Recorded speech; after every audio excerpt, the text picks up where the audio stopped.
में मसीहत की जड़ें बहुत गहरी हैं। ये सच है कि संत थोमा ने स्वयं ही यह मसीही मिशन को सबसे पहले स्थापित किया था। आने वाली शताब्दियों में तमाम मिशनरी यानी मिशन सेवक भारत आए। विश्वासियों का समूह बढ़ता गया और परमेश्वर का वचन चारों ओर फैलता गया।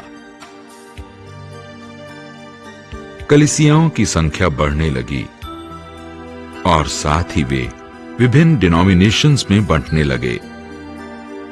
सन 1924 में प्रेस्बिटेरियन और कांग्रीगेशनल कलीसियाओं ने आपस के भेदभाव मिटाकर एकता का परिचय दिया और United church of north India यानी उत्तरी भारत की एकीकृत कलीसिया का निर्माण किया, जिसमें Scotland, Ireland, Canada, New Zealand, Australia, England और अमेरिका की कलीसियाएं शामिल हुईं। ये एकता की दिशा में ऐतिहासिक यात्रा की शुरुआत थी।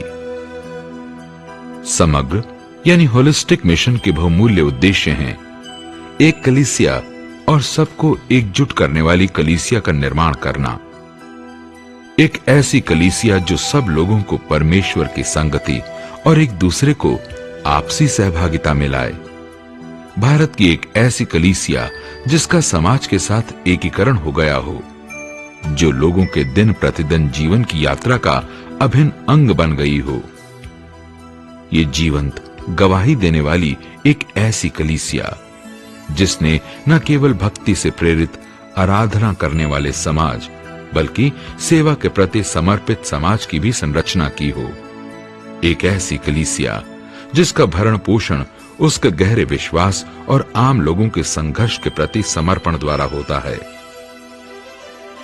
सन 1970 में 29 नवंबर को भारत की 6 मुख्य कलीसियाओं ने इस देश की हृदय नगरी नागपुर में चर्च ऑफ नॉर्थ इंडिया का निर्माण किया।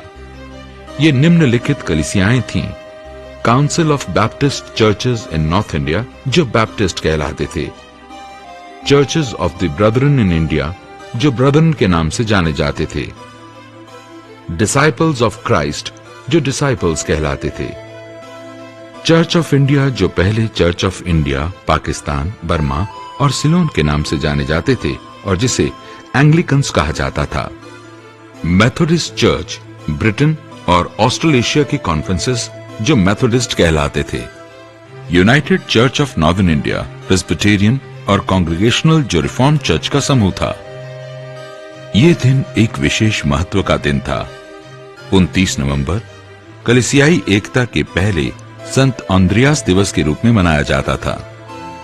अंद्रियास यीशु का एक चेला था जो अपने भाइयों और तमाम अन्य लोगों को यीशु के पास लेकर आया था। एकीकृत कलीसिया पर अब भी यह जिम्मेदारी है कि वो यीशु ख्रिस्त के मुक्ति के मार्ग पर तमाम लोगों को लगन से लाए।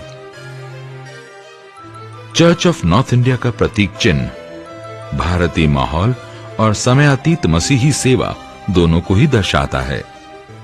इसमें जो चक्र है वो अनंत काल का प्रतीक है, क्योंकि इसकी ना तो कोई शुरुआत है और ना ही कोई अंत।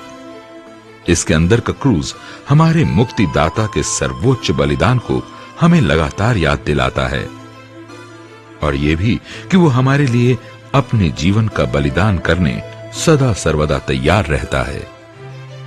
यह स्वयं के बलिदान और वेदना की सहनशीलता की चरम सीमा का भी प्रतीक है, जिसे दूसरों के हितों के लिए हमारे मुक्तिदाता ने ग्रहण किया। इसका सुनहरा रंग विजय की ओर इशारा करता है और हमें याद दिलाता है कि ख्रिस्त का क्रूस पराजय का नहीं बल्कि जीत का प्रतीक है। क्रूस को लाल रंग की पृष्ठभूमि में दर्शाया गया है, जो लहू का रंग है, बलिदान का रंग है।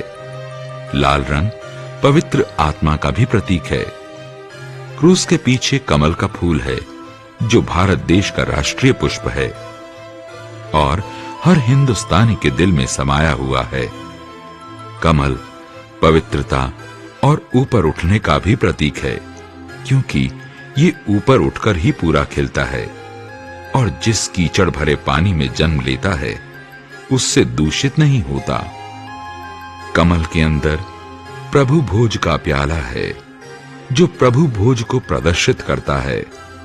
यह प्रतीक चिन्ह के केंद्र में रहकर हमें उस आराधना और धर्म विधियों की याद दिलाता है जो मसीही जीवन की कोख में हैं, और वो ये है कि परमेश्वर सदा सर्वदा हमारे जीवन के केंद्र में ही होना चाहिए।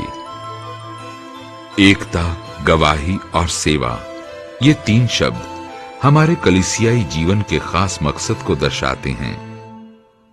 चर्च ऑफ नॉर्थ इंडिया एक सुसंगठित और जनतांत्रिक संस्था है जिसका एक मजबूत आधिकारिक और 3 मंजिला संगठनात्मक ढांचा है।